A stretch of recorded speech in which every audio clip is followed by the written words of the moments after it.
Good evening, everyone. Welcome to the second session of our Saturday online seminar series in quantum physics.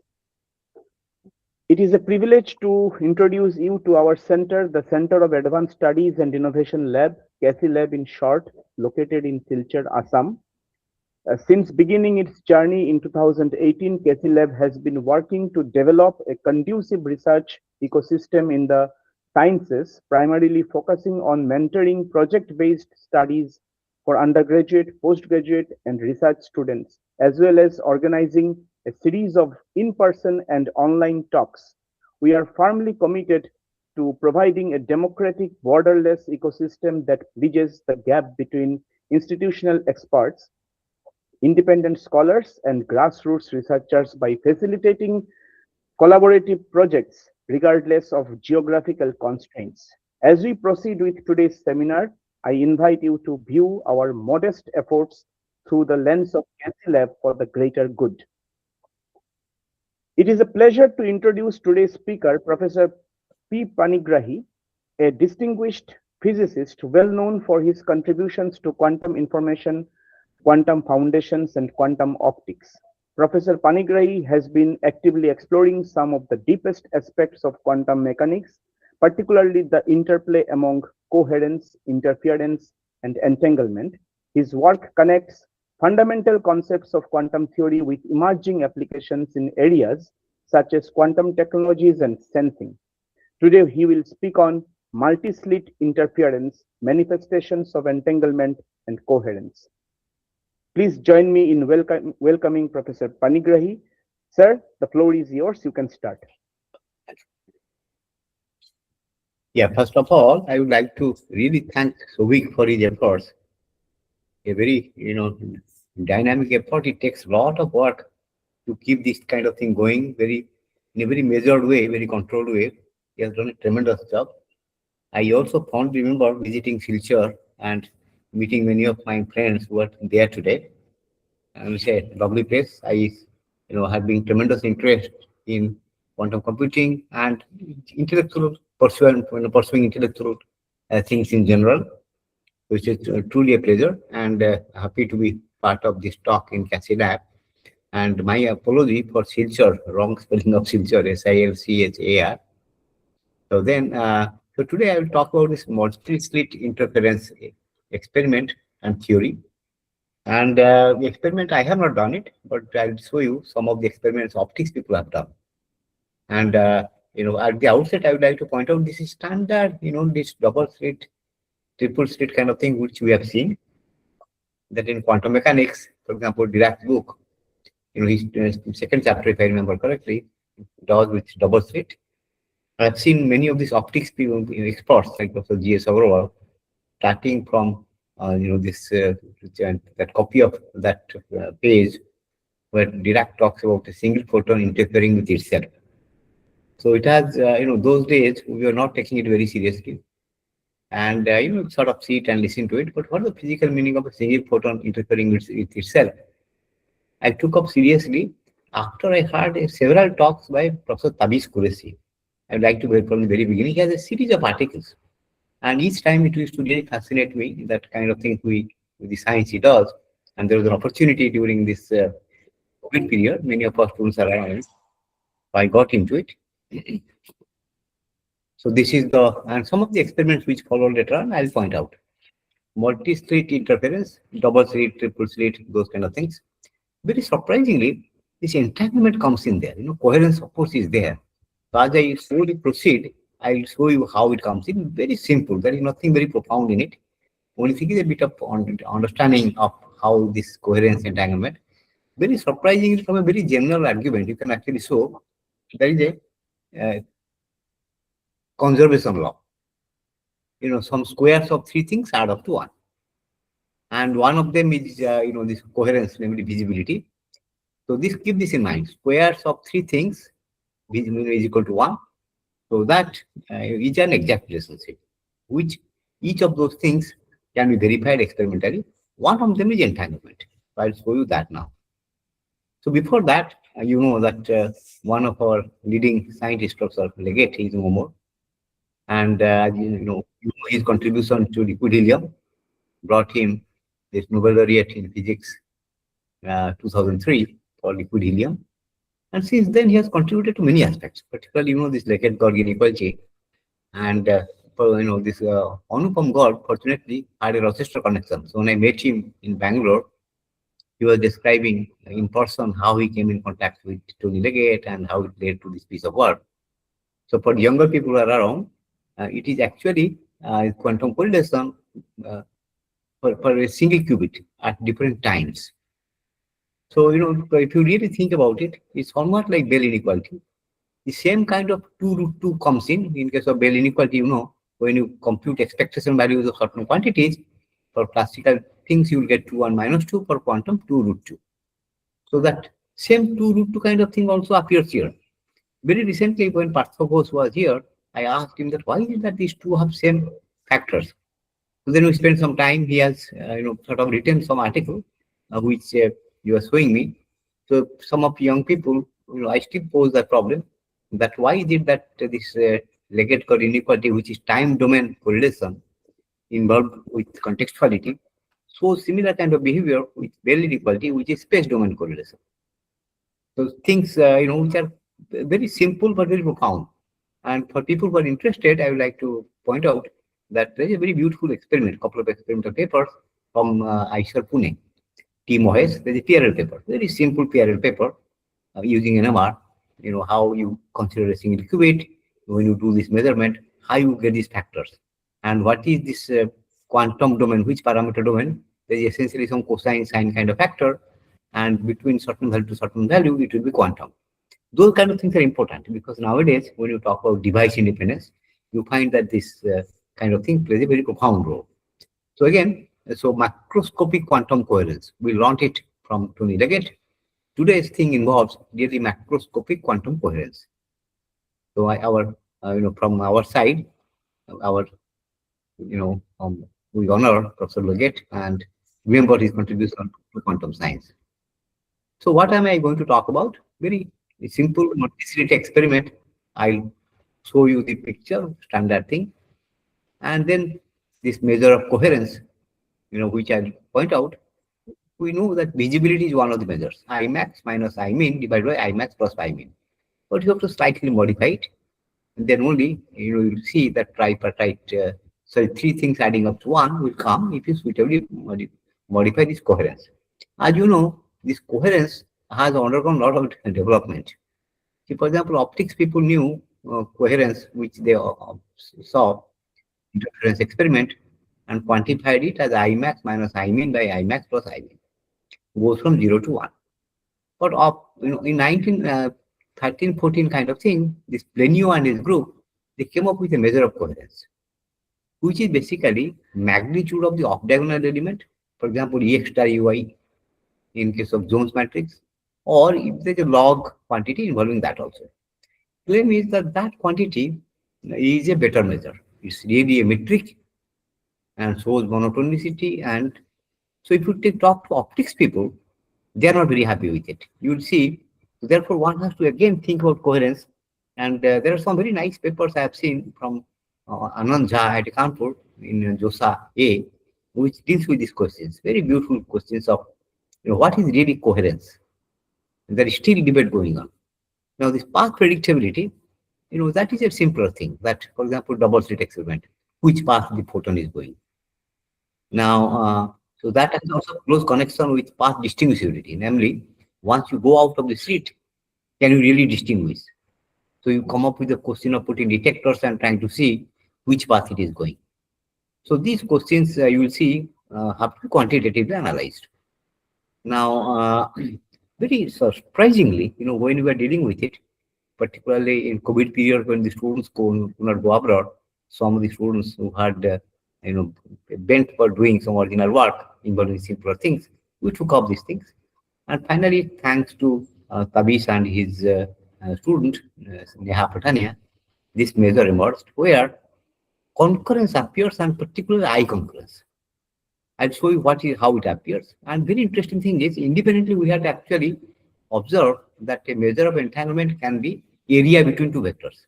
Suppose if you take Bell state, okay, and you can actually show that the entanglement in the Bell state can be exactly shown as area between two vectors. What is the area? I'll describe you very briefly. So area, volume, those kind of things can be really taken up as measure of entanglement. Surprisingly, the same thing turned up here. That was the reason why we could actually identify that this residual quantity, which was appeared in everybody's work but could not be recognized as an entanglement, is what appeared in our thing, and we could recognize that it is entanglement. So hence, with that identification, the triality condition follows, involving concurrence, so-called I concurrence, which is a geometric measure of entanglement, the standard coherence, a slightly modified version, square in terms of squares, and generalized predictability, which path it is going through. So I'll define all those things as I go along. Actually, very simple. You will see, if you are a bit familiar with the density matrix, many of you are, it will be very simple thing. It's an exact identity involving properties of the density matrix, nothing more. But major thing is that experimental people are able to measure it. And it has some physical meaning which we are familiar. Now this look at double slit. If you see, for example, these are very beautiful experiments which have been done, and in YouTube video particularly you see with electrons, Tonomura had some remarkable experiments. He has a book also. With photons also nowadays you see these kind of things. So this double slit which Young had done with classical wave, light being classical wave. So interference pattern was observed through which wave theory came. Earlier it was Newton's corpuscular theory, then comes wave theory. So Young's double slit experiment was a classic example which is observed in wave phenomena. Interference is the thing.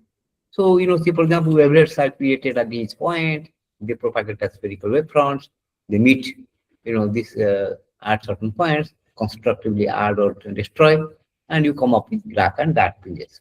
Very beautiful. A lot of things really emerges from this simple thing, but there is no quantum here, standard interference. So now, as for example, quantum theory came in, the same thing was taken up to understand where is quantum coming in.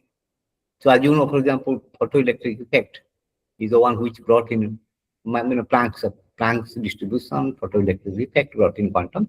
I would say photoelectric effect was more concrete because one photon, one electron kind of correspondence was there. So now, so here when this kind of thing was coming up, there was a big debate between Einstein and Bohr. Many of you are familiar. But this quantitatively, that what we learn from there, if you put a detector, if it is particle, then you know which path it is going through, for example, which slit. If you know it is slit 1, slit 2, it is not there, there is no interference. If you observe slit 1, if you don't find it, definitely it is there in slit 2, still you don't see any interference. Only when you don't observe, then wave phenomena is there, because both psi 1 and psi 2 have to be there. Interference has to come in as psi 1 plus psi 2 mod square. Therefore, observing the particle collapses the wave function. Instead of being present at two locations, it is there only at one. Therefore, there is no interference. So this is how they interpreted. Bohr and Einstein, out of debate, and the width of the the slit that manifested as uncertainty. There is uncertainty in measurement moment, a very beautiful debate. So all those things manifested from here.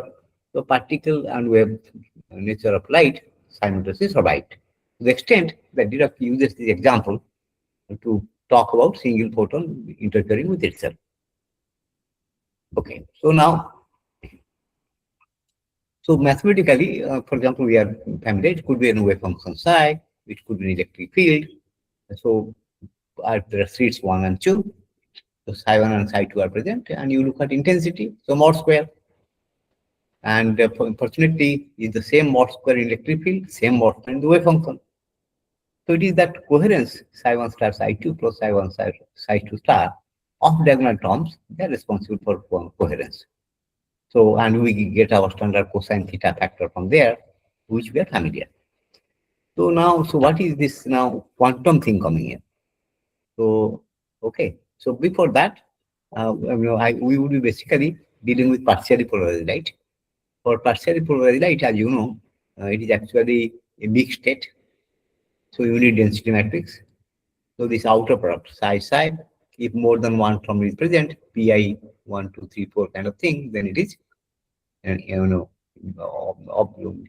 it's not a pure state. And in general, for our single photon, it can be expanded in terms of identity and polymatrices. You see, 1 plus Z, 1 minus Z, one trace row has to be 1. So therefore, half for each of them, that gives you 1. Rest are Pauli matrices.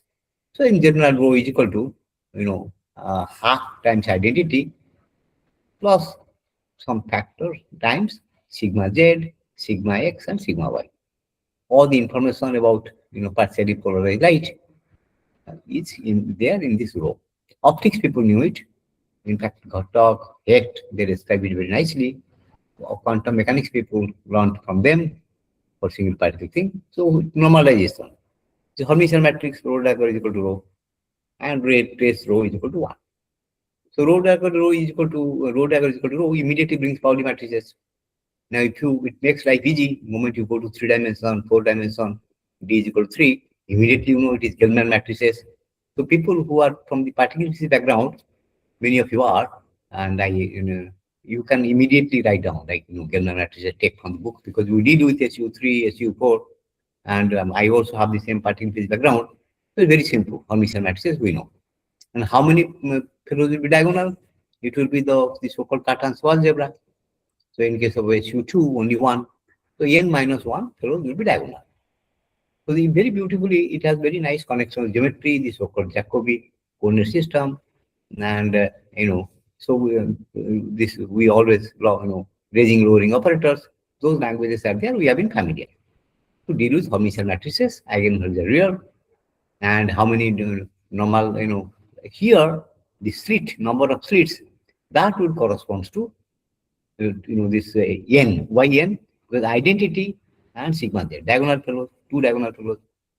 So therefore, Cartan-Schwarz zebra is basically n minus 1. Here it is sigma z, and one more is for identity.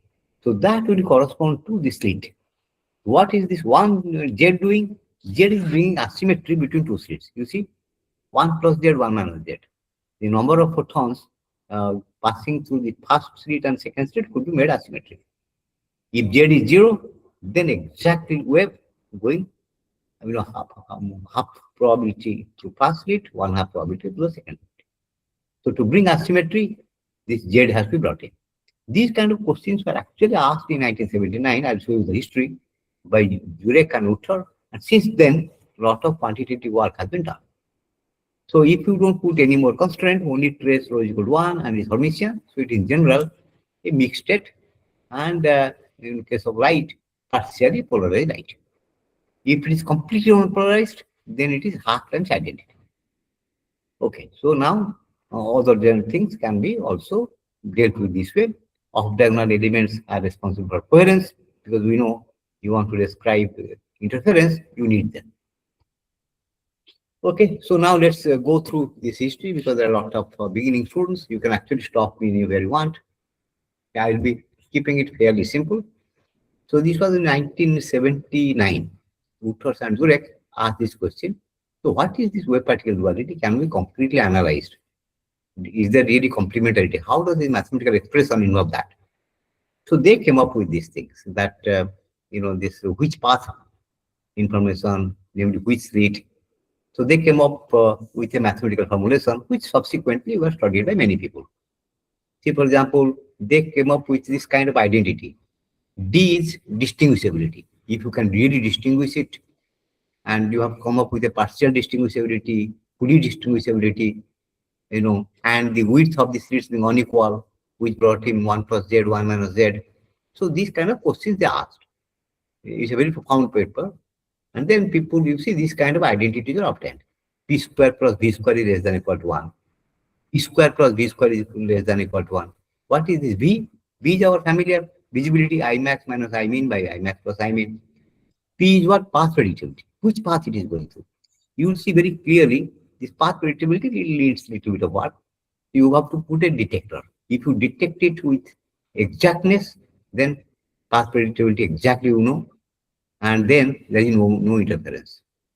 So those kind of things. So then you have to design how do you really define P. You will see how we define P.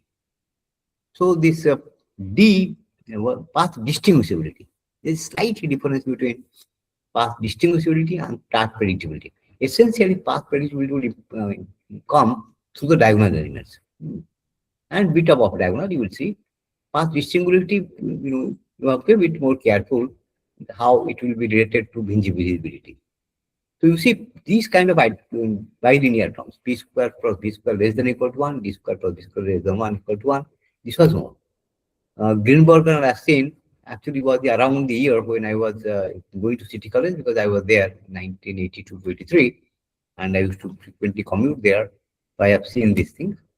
And, uh, you know, um, Englert, for example, introduced this, this path distinguishability. So these identities were known, and throughout you find most of our, I remember many of our teachers were actually in their lunch time used to discuss about these kind of things, because it has always bothered people. For example, if you see Bell was a particular physicist. Of course, Einstein, Bohr, those kind of things are primarily old things. And so many of these people used to think about this kind of identities, because it involved standard double slit experiment. So we are a bit of familiar, not too much familiar with it. So now let's go to definition. Greenberger and Yassin, uh, they defined in a standard way, but they have to change it slightly, because they are analyzing that square object. So off diagonal elements, it involves, if you look at equation 6. So they came up with this Hilbert-Smith coherence, namely mod square. So rho ij mod square, I not equal to the purely off diagonal elements. So that, for example, psi 1 star psi 2 plus psi 2 star psi 1, normal kind of thing. Okay. So, so these kind of things, they come up. Now, that normalization n by n minus 1 was done so that it fits the standard things for dimension 2, dimension 3, those kind of things. So it is just normalized, purely of diagonal elements. Now, because mod square, it is Hilbert-Smith. Now, if you see this Plinius and company's measure of coherence, it is different. It is only rho ij mod. So there is a difference there. Only rho ij mod and of diagonal element modulus, not square. It's a L1 now. Or it's a log. Rho ij mod times log rho ij. So this, and that apparently has a proper definition of distance and monotonicity, all those things are there. People who are curious to look at it. So we are taking mod square, Hilbert-Smith coherence.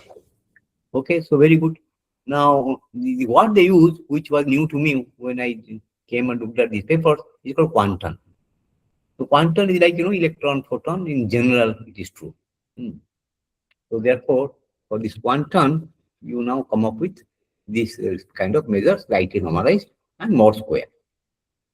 So this part is fairly simple. So now when you are going to multiplus, you see how equation 7, how do you parameterize it? So you have these rho j k elements, you expand in terms of psi j psi k. Okay, outer product. So and the pull out the phase part, the phase difference as theta j theta k. So rho j k you pull out, because that is how people have analyzed. You take rho j to be real, and then you proceed with that, because we are taking historically, this is the way they deal with it. So multiplus, more than one.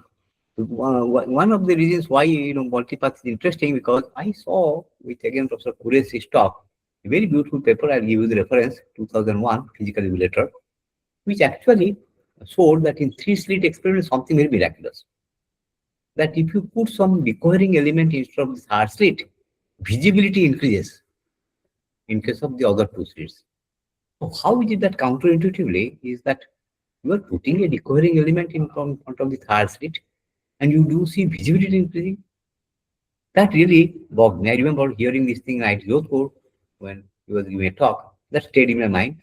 I read that theoretical paper, and now many of these things are becoming clear what can happen. So therefore, multi-slit experiment can, in principle, bring something new. Okay. So you ask the same questions: which path and interference take place? Now these things are possible. For example, RR, I have seen Professor Sinha, Urvashi Sinha's group. They had done it with triple slit experiment for a different thing in mind, Born rule and other things. So these kind of things are being done. So many things like Born rule can be probed with this kind of thing. One can physically analyze what does it imply in context of this? This I have not looked at it. It's a very open, nice open question. Okay. So now, for example, don't get too much into mathematics. Just you can bother me a little later, and let's see the spirit. So now, if you want to know which path it is going, you have to put a detector.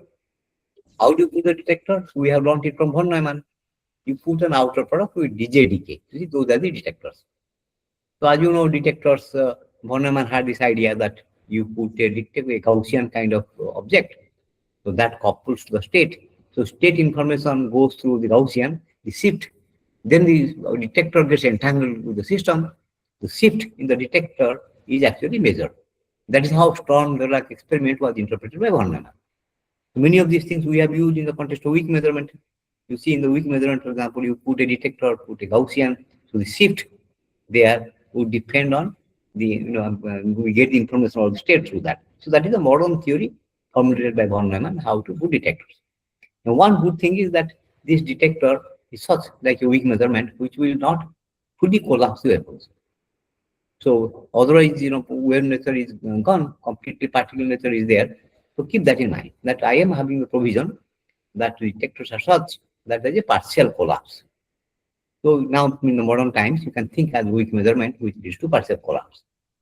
So then how do you find out the elements? For example, reduced density matrix, you trace out the detector. Like we did, for example, we don't care about detector. Now if you trace out the detector, the effect of the detector will be there. For example, if djdk is delta jk, it's obviously if j is equal to k, it is 1, otherwise 0. That will correspond to completely particle nature. If djdk has same weight factor, 1 by n, for everybody, then it's perfectly wave nature. So this kind of things comes through the property of djdk that we have to keep in mind. Okay. So now with that, you now modify. You put that thing in, and then new prime. Only when it is, decay equal to 1, everybody, all the slits have same kind of weight, then it becomes perfectly wave. So then it goes back to the old definition. Otherwise, it has to be less than that because decay is a square positive number. So it has to be less than that. You see, that's the reason this object nu prime square is less than equal to nu square. So it gives us the provision of dealing with a quantum which has partially collapsed waveforms. Okay. So you can actually distinguish, discriminate which path. May not be fully, but you can actually sort of differentiate between paths. Okay. So now, I will not get to details, but we may ask, how do you really measure this thing? Is it possible to really sort of measure these things? So there is a way, for example, this Mach gender kind of thing, interferometer, you can actually really sort of get the output and measure it. I will not get into any details, but it's possible. So these things I'm talking about. Now, for example, this visibility square that has connection with uncertainty, intensity fluctuation. Okay, so this kind of debate was there in older times, like Einstein and Bohr, uncertainty, how does it come in? So that is also incorporated. Okay, so now you can see delta I square when you average of theta has connection with the nu square. Basically a pure number, isn't it? So that kind of, and so you can actually think about experimental arrangement to average over pass. All right. So now, so how do you predict them? What is predictability? So only mathematically take a look at it. It involves only diagonal elements. Because which slit you are going to? So only diagonal values. So you normalize it properly. So first term is rho I square. What is the probability of going through slit 1, 2, 3, 4 independently? Sum them up, like psi 1 more square plus psi 2 more square.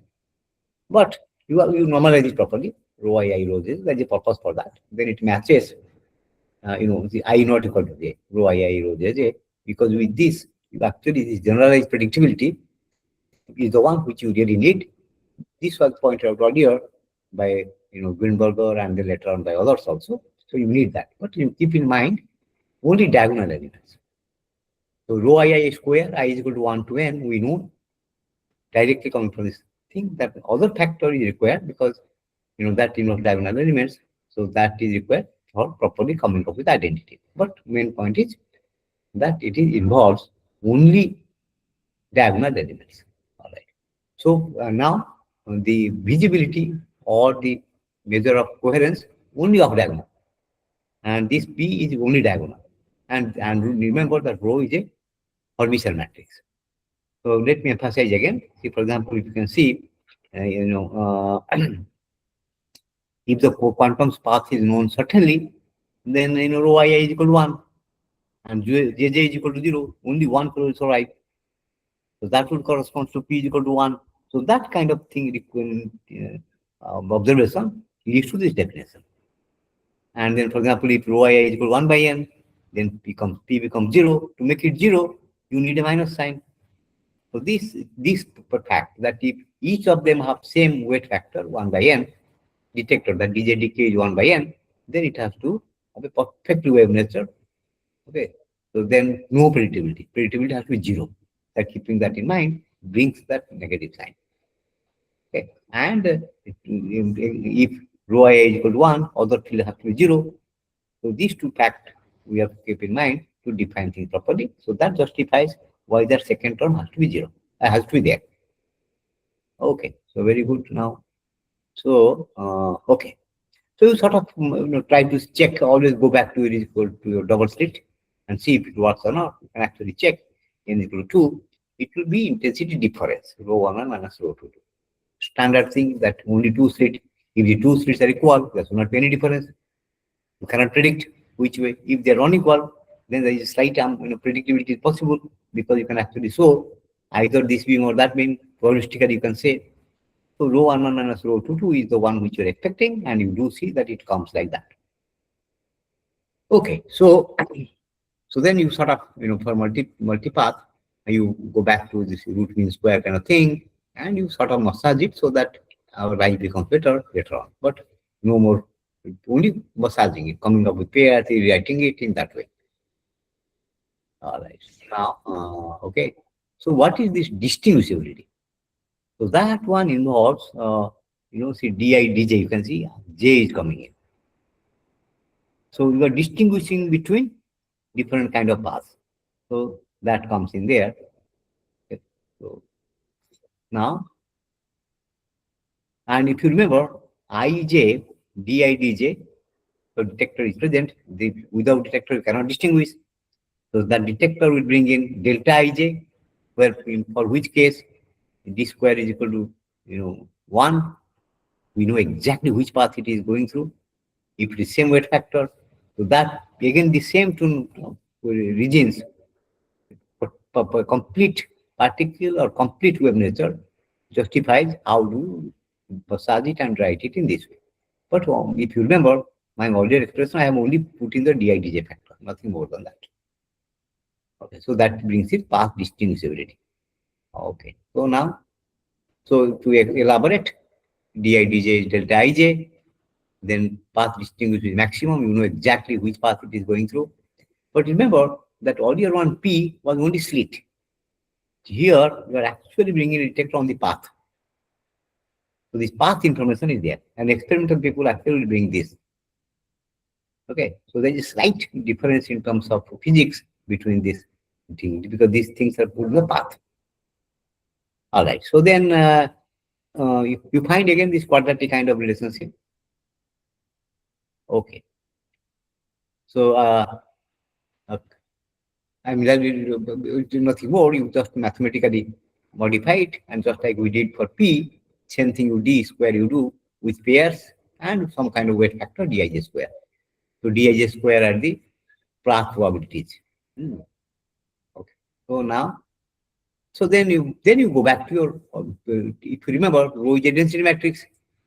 So p square plus nu square we know that if you take, you find out that it can be like 1 and some other object, equation 21. So this is just rewriting it, and we have a condition, trace rho is equal to 1. What is that other object which is coming? That was not known, and it's a positive object, rho I rho j minus rho ij square. Therefore, you can very easily see, because say 1 minus, all the other things were coming in terms of p square plus nu square is less than equal to 1. D square plus nu square is less than equal to 1. What is that object? That n into n minus 1, rho I, rho jj minus rho ij square. You see, it involves rho ij. So that's the main point. That this coherence are purely rho ij. Other fellows with purely diagonal. Now, if you add them up and massage it, this fellow new guy which is remaining, that is both diagonal and off diagonal elements are present. So then what is the subject is what we have to understand. So we go back for a general wave function, write it in the complex numbers.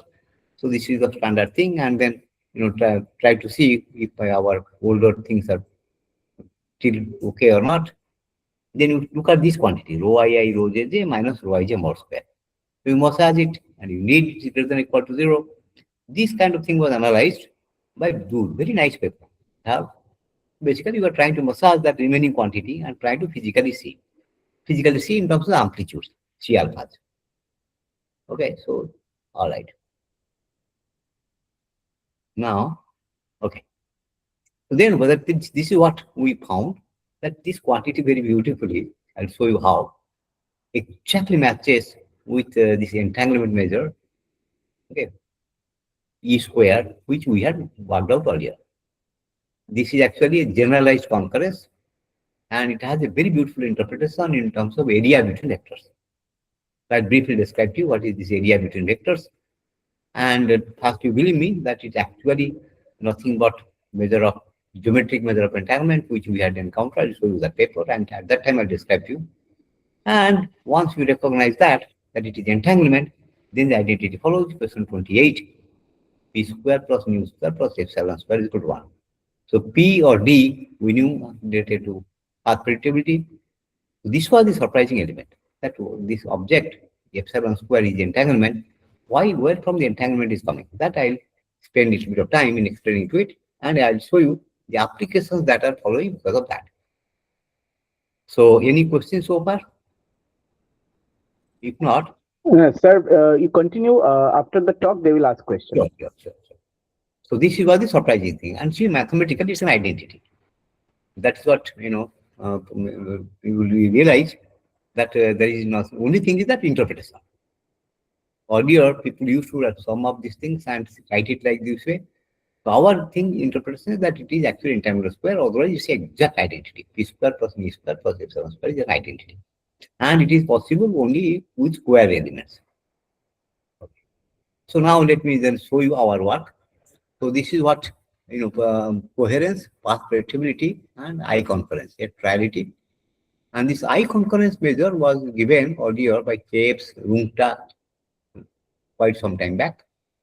Why, we looked at entanglement, I'll show you, and then we found in general, for two particular cases concurrence, then it becomes a generalized area, and that kind of thing, we had looked at it. So once, we submitted it, then this collaboration between Neha and Tabis from Delhi and our students from here resulted in this piece of work. Okay. So that is what this multi-path experiment. And we could also understand why if you put some kind of recurring element in front of a slit, visibility will increase. Because you see, three of the squares has to be one. If you put something so that the entanglement becomes less, visibility can increase. So mathematically, three things add up to one. This path thing you cannot change much because you are putting slits with definite width.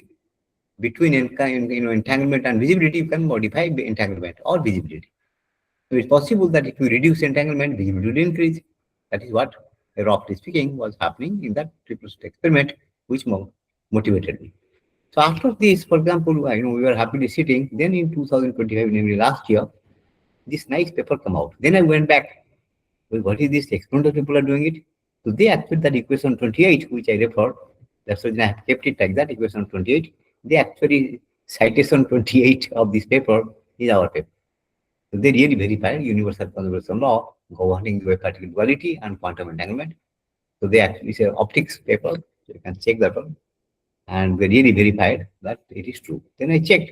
There was an earlier experiment which was not very clean from Peru, optics express paper, which I'll show you also. That was also in the same year. They had also looked at it, experimental display of generalized wave particle duality, optics express paper. And then I checked out that quite a few other references have dealt with these kind of things. If some of you are curious, I can give you more references later. But this was this 2022, this beautiful experiment from an optics experiment express in Peru. Actually did it in a Mach Zehnder kind of thing. So here is the reference. You can see v square plus d square is less than or equal to 1. And it's amazing that how, this so-called simple things, yet quite profound, this degree of freedom, this quantum, the word quantum, which I got introduced for the first time. Okay, wave particle duality. And I'm quite assured that this is not the last story. A lot of things are there to explore in this. Okay, so very recently, for example, since now I'm in Bhubaneswar, we are sort of looking at it a bit more carefully. We went back to this duality relation, and as I told you, for example, we interpret as an area. Then in case of Q-trait, earlier we could interpret this entanglement as volume. I'll show you in next one why is this area volume are naturally coming in. Then we try to check that this when it is a volume, when it is area, how do they manifest, and particularly when there is decoherence, what exactly happens. You would expect, because trace rho is equal to 1, if it is decoherence, still it should persist. That actually what happened, because this is an exact identity. Trace rho is equal to 1. As long as you don't violate it through this Krauss operator formalism, which is basically map, positive map, you don't expect it to go. And this is what we explicitly pointed out. This is under communication in physical review. Let us see how it happens. So this was taken up just to see how, and partially to also see if difference is there, how this entanglement and visibility get distributed. So this is what this we did. Ramita is now in Israel, and my colleague Kanto is from Berkeley University. He has a good experimental facility. You can call him Monday to see entangled photon how he's using to measure refractive index very accurately, using entangled photons. So very nice to see Berkeley University in Odisha is taking up this kind of experiment right here in Odisha. Okay, so now let us go back. Okay, and lo and behold, for example, I had earlier seen neutrino oscillation, which is very clear. All of us two courses there. Neutrinos are created in favor eigenstate, but they propagate in a mass eigenstate, because of which neutrino oscillation was predicted on Tekorbo and others long time back. Very majestically, they were discovered, in beautiful experiments, which led to Nobel Prize. Neutrino oscillation is reality. Earlier, we knew cannot oscillation, which was experimental verified and got Nobel Prizes for people. Very miraculous, very nice, beautiful wave phenomena, particle nature, wave nature. Same case of neutrino. So we try to see what happens in case of neutrino. This is this actually is in nuclear physics B right now. Reports, 4 of them are quite nice. We are sort of elaborating on that. Our collaborators, Rajarupa and Sudhamna, they are from IIT Bhilai. And so you see, same kind of thing is actually verified.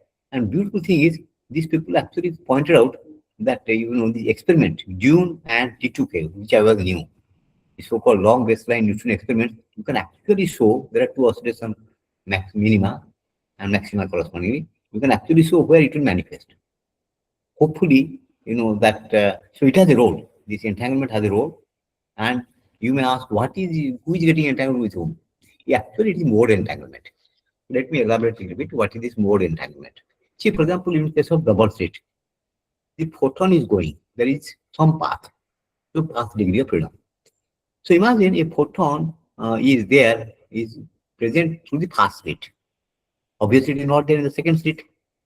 So if it is present in the first path, in field theory language, it will be 1, 0.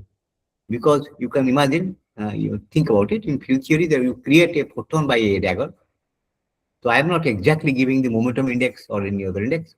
So it's a vacuum. Out of vacuum, a dagger creates a photon in the first path. Second path, photon is not there. But with equal probability, if it is there, so that then it will be 0 in the first case and a dagger, namely 1 in the second case. So the general, it will be 1 by root 2, 0, 1, 0 plus 0, 1. And why plus 0, 1? Because symmetric nature. That is how mode, second quantized description through this mode quantization, this very sorry, this our base state comes in. So 1 0 plus 0 1 by root 2 is because if one photon is there in the first path, that is 1, occupancy is 1, as long as it is one photon, the rest is other one is 0 or 0 1. So one photon, symmetric, first path, is there or not there, second path, there are not. Triple slit, same kind of thing. You see double state kind of thing you encounter. 1 0 0, 0 1 0, 0 0 1. That's the kind of thing you encountered in neutrinos. With the mode entanglement, which comes in there. So now, so you will see when you are having equal presence, so this measurement Dij, that brings in mixing. If it is only one, there is no entanglement. 1 0, for example, first path only. If it is second path, only 0 1, no entanglement. Only when perfect wave nature, 0 1 0 plus 0 1 by root 2. So that is how you see entanglement comes in. This so-called wave state comes in. And same kind of thing with the double kind of state which comes in case of these neutrinos. So that amazingly described, whatever we have been observed so far, and there is this identity, and this kind of entanglement measure for Q-treat we had found earlier. So not Q-treat, this three-particle state, W state, which we have found application here. So there is indeed an operational interpretation, you see the last time, of neutrino oscillation and highlights the role of quantum correlations. So people actually begin, there are experiments checking LG inequality, Legge-Gauss inequality, and those kind of things. And this hopefully in these two Dune and T2K should be possible to see. Let us see. Okay, so now let me come back to this generalized concurrence which we used here. So that is, this boy Vineet Bhaskara was from IIT Guwahati, and he came to me through this Omeva Center for Science Education, which has the policy of supporting students for 4 years. We used to be doing his MSc in IIT Guwahati. Every winter and summer we'll pass twice of Kolkata. That is how we took up these things. So what we found, for example, imagine that the state is, let us say, 0 1 plus 1 0. Alice Bob, Alice Bob. So if Alice measures her state to be 0, Bob's state will be 1. If Alice finds 1, Bob's state will be 0. Now you think about it. How is it that these maximum entangled states, the states 0 1 1 are orthogonal? See, for example, 0 0 plus 1 1. If Alice finds 0, Bob is 0. If Alice finds 1, Bob is 1. You see, Bob's state after post measurement is always orthogonal. That sort of bothered us. Then we found that indeed, if you take a generalized state, A 0 0 plus B 0 1 plus C 1 0 plus D 1 1, you can convince yourself that if Alice observes 0, Bob's state would be A 0 plus B 1. If Alice observes 1, Bob's state would be C 0 plus D 1. After measurements, if they're far apart, the state will collapse. Bob will see his states in the first case will be A 0 plus B 1. Second case will be C 0 plus D 1. Then he will ask, was I entangled with Alice? Answer lies in this way that if these two states are parallel, then there is no entanglement. If they are perpendicular, there is maximum entanglement. Let us see.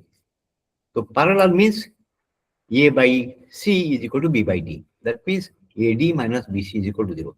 That's actually precisely concurrence. If concurrence is 0, the post-measurement vectors at both sides will be parallel. If concurrence is maximum, the area between post-measurement vectors will be maximum. Beautifully, you can actually give it a very nice mathematical formulation in terms of its area, in terms of waste product, which actually learned through Vineet Bhaskara because he was a very mathematically oriented boy. And you can generalize to any n dimension. The waste product generalizes, and there is a beautiful identity called Lagrange identity, which is like a triangle inequality, somewhat like Schwarz inequality, which finds very useful thing here. So, and when we manipulated and found out that entanglement, that area, we found precisely it is this I concurrence which was known in 2001. So this I concurrence also found an interpretation in terms of area. And for Q-treat, it was volume. So what is Q-treat? If you look at Q-treat, for example, it would be like 10001001001. So they actually corresponds to XYZ coordinate kind of interpretation. If 0 and 1 can be thought of as X and Y, so naturally you would expect volume. So there also we found that paper is then physical script type, if some of you are interested. So the geometric measure of entanglement comes in, and parallelism and perpendicular things lead to on separable states or fully polar entangled state, and this same identity which was used here manifests there. So as a small historic point thing, I would like to point out that when you use Lagrange identity, this paper got published. Then there was a communication from a mathematician in MIT that it is originally due to Brahmagupta. So nowadays, very happy that I say it was Brahmagupta's identity which led to this kind of things, and same Brahmagupta's thing was also useful there. So now you see, this we found that this for continuous variable system also, where if you remember Simon and others, Chirac, Zuller, they in 2001 they come up with this measure.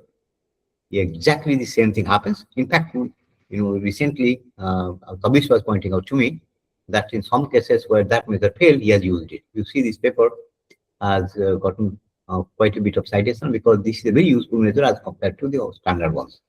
It also follows there. Since then, we have understood other things. So you see, for example, the importance of GSZ state, which because certain cases Bell theorem is vacuous, you can actually sort of see in our case, for example, why it happens. Just for curiosity, I have mentioned here. Okay, now this is our group in Center for Quantum Science and Technology, primarily project students, and now we have 4 PhD students.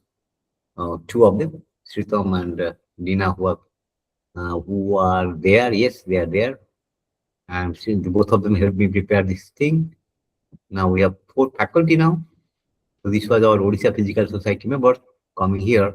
We are trying to now sort of rope in Odisha Physical Society and this incubation center here. Through that, taking up this effort for doing quantum computation. So I stop here. Thank you. Thank you, sir. It was a very nice talk, very enriching talk, I must say. Now, I have allowed everyone to speak on. If anybody has any question, you can ask our speaker directly. Please go ahead. Anybody, any question, you can ask.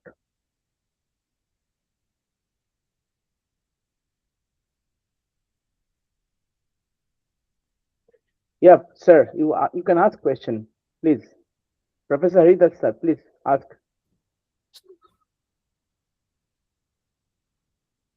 You are not audible. Maybe you should. Okay, just a minute. Okay. Okay. You are, yeah, ask, sir. Yeah.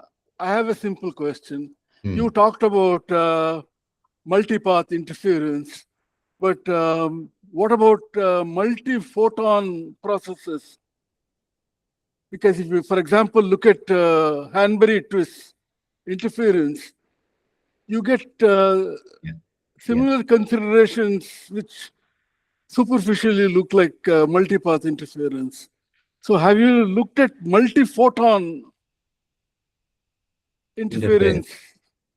This is actually a very, very profound and very beautiful question. We are sort of beginning to get into it. I think Bala is here. Bala, are you around?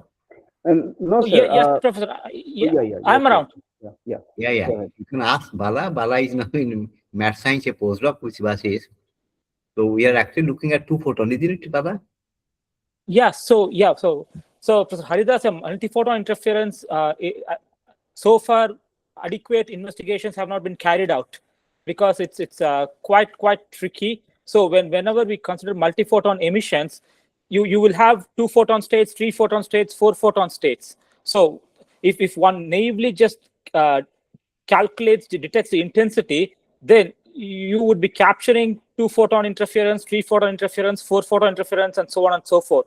So my naive intuitive understanding is one may have to do a post-selection, so that if you say you want to investigate 4 photon interference, we just get that data from the set and try to look at the visibility, then see the predictability, calculate the eye concurrence, so on and so forth. So that is something that Professor Panigrahi and we are interested. So right now we are sticking to 2-photon interference in Mandel's interferometer and trying to look into it, but we would like to investigate multi-photon interference as well, because it's a fascinating field and there are so many unexplored, unanswered questions over there. One more question to ask.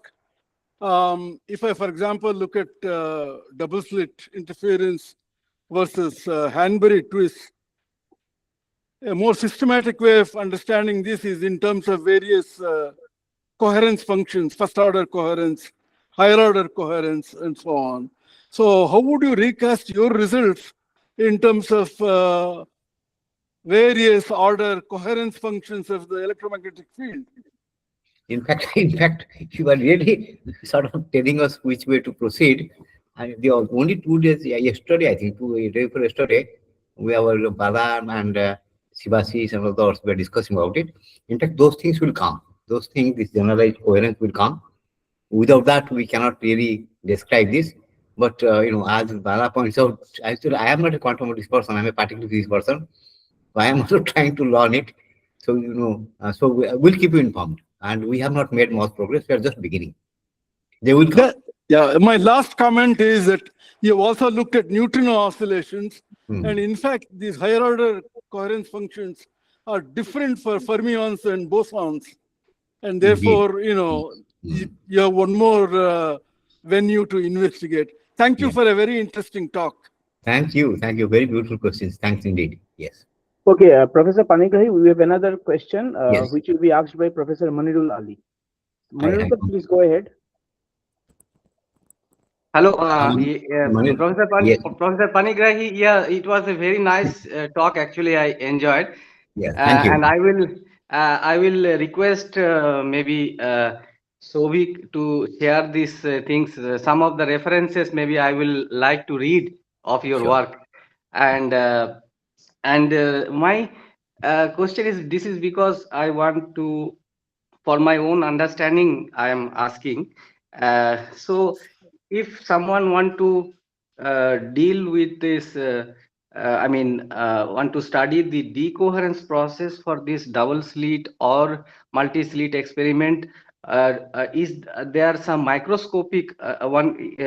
Is it possible to start with a microscopic Hamiltonian? For example, for atoms in a field, we use some kind of spin boson model or some phonon or harmonic oscillator, that kind of thing. For this kind of double slit experiment, how to deal with the decoherence?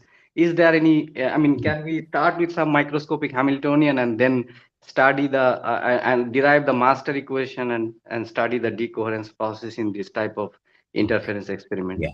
Very beautiful, very profound question. See, we actually with Romita, you might be knowing Romita. Romita was there, from ISO Kolkata. It's now we just did that thing there in the archive, Krauss operator.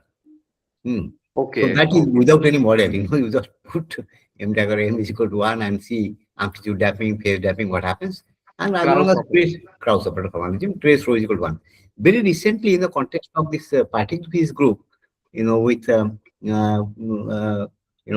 Aishwar Barhampur, Ujjwal, they and his student, we were just looking at this neutron physics group, Sudharma and others. We were looking at this our master equation formalism. But detailed thing I have not seen yet. I in fact sent this to Professor Agarwal. He suggested to me a couple of things, but I have not seen any detailed modeling how this. Detailed modeling. Yes. We'll be in touch. I have seen your works. I will be in touch. I'll send you the references. Yes, please. I will be very much interested to see as at least some references where this problem is actually dealt with. Yes. Okay. Thank you very much for your. One more, since you asked this question, you can take a look at Tabi's couple of recent papers are there on this decoherence phenomenon. Okay. And his papers are really good. I really like his papers. Very deep understanding. Okay, thank you. I will certainly have a look on those references. Tabit's Qureshi. Okay. Yes. Okay, sir. We have next question from Dr. Anushri Pandey from Technomain Salt Lake. Anushri, you can go ahead. Yes. Thank you, sir. Thank you for such an insightful talk. enjoyed very much and very informative as well. So I Thank you. have one question regarding the entanglement measures for high dimension systems. So can this eye coherence that you have mentioned over there, eye Honestly, concurrence rather, eye concurrence. concurrence, yes, eye concurrence be used to measure entanglement in Qtrit systems as well? Yes, yes. It's a physical Sir, scripture paper. It's a physical scripture yeah, paper of okay, Somik Mohanty. You can check our I will send it to you. You just send me an email. Somik has my email. okay, Physical scripture okay, paper which appeared 2 years back. Hmm. okay, sir, Somik okay, Mohanty and this guy, another Sagnik Datta and myself. I'll send you that one. We okay, sir, found in terms of volume. So I'll keep you the okay, exact signature paper and send the reference also. Indeed, you can actually. okay, sir, okay, sir. Thank you, sir. Thank you. Yeah. any other question? Please, you can ask. Please raise your hand so that I can. Okay, sir. I have two questions as a host. Sure.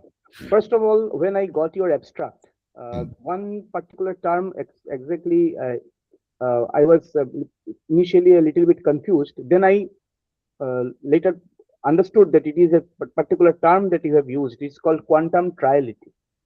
So I am not familiar with this term. I was not familiar with this term. So can you please elaborate once again what triality, quantum triality means?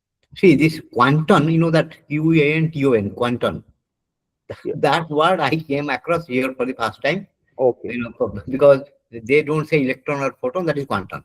See, triality refers to, you know, p square plus nu square plus epsilon square is equal to 1.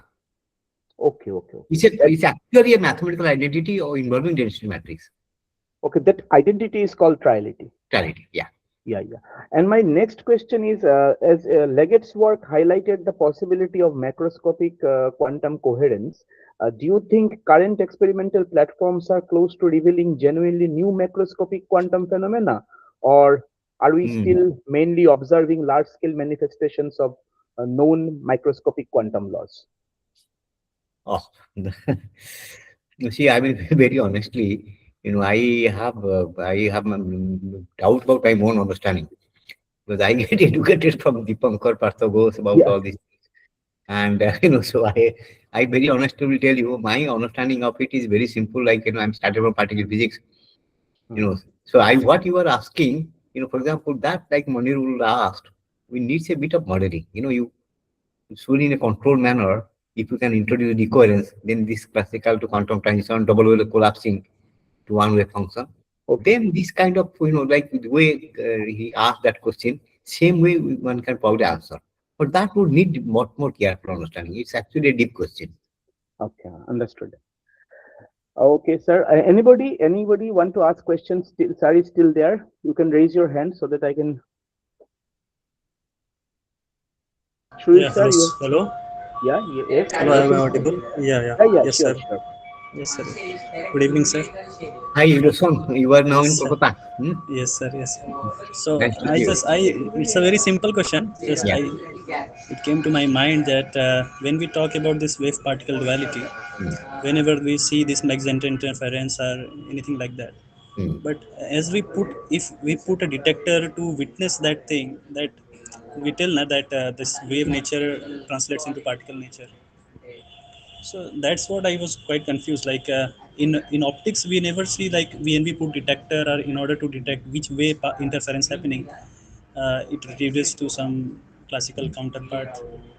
So what's See, your yeah. See, for example, see, Rosan, when we are thinking about the standard interference, what does it refer to? It refers to lot of photons coming simultaneously, right? yes. So there you see the average wave effect as long as coherence is present. For this question which Jurek and Wouters asked in 79, really wanted to see wave particle duality at the single photon level. Photon is there or not there. So that actually would amount to taking, see, for example, if you talk to people like Aurora Bagara, they would say that getting a single photon is very difficult. Nowadays, for example, you have that wave packet on the average. Since you are in Kolkata, talk to Dipankar and Guru Prasad, they will explain to you on the average how many photons can be there, you know, what kind of wave packet. You know, you have to come to, you know, that Airy function, then take out that thing, then on the average one photon will be there, but you have to have one photon. If there is no one photon, then as this our Baladitya was pointing out, collapse will not happen. So that one photon is important, 1001. And then if you don't collapse it, then how do you see wave and particle nature? So it refers to wave one photon, literally, and then the collapse of the wave function is what you mean by this putting detector. Now, if you see Nirmalia does this post that post measurement. You remember weak measurement? Okay. Yes, yes, yes. So weak measurement actually is that. You are, for example, literally screen out only one photon processes. Fortunately, in his case, he's only meeting wave nature. But if Nirmalia's experiment can be done with very few number of photons, then this kind of thing can be done there. Okay.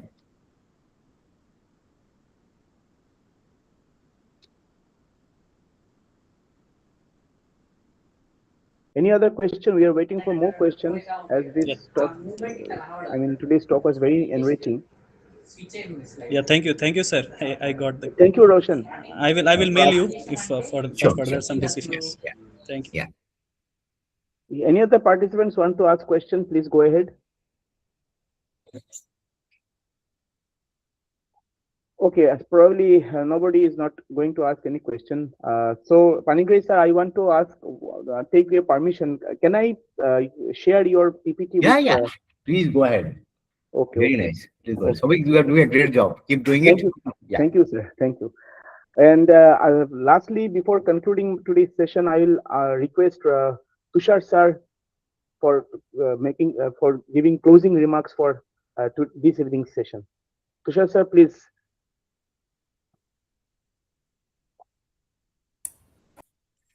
Okay, thank you, sir. It is a very good talk, and we enjoy. I think everyone enjoy this talk, and some of the remarks made by N.D. Haridas and others is also very informative. And I thank you, sir, for this beautiful talk, and thank you all. Okay. Thank you, sir. And before leaving today's session, I will remind you that in next week, that is on 21st of February, we have another talk from Professor S. Lakshmibala. So we want all of your participation in our upcoming session on 21st of this month, that is Saturday, 7 p.m. Till then, bye. See you soon. Bye. Okay. Thank you, sir. Oh, thank you, sir.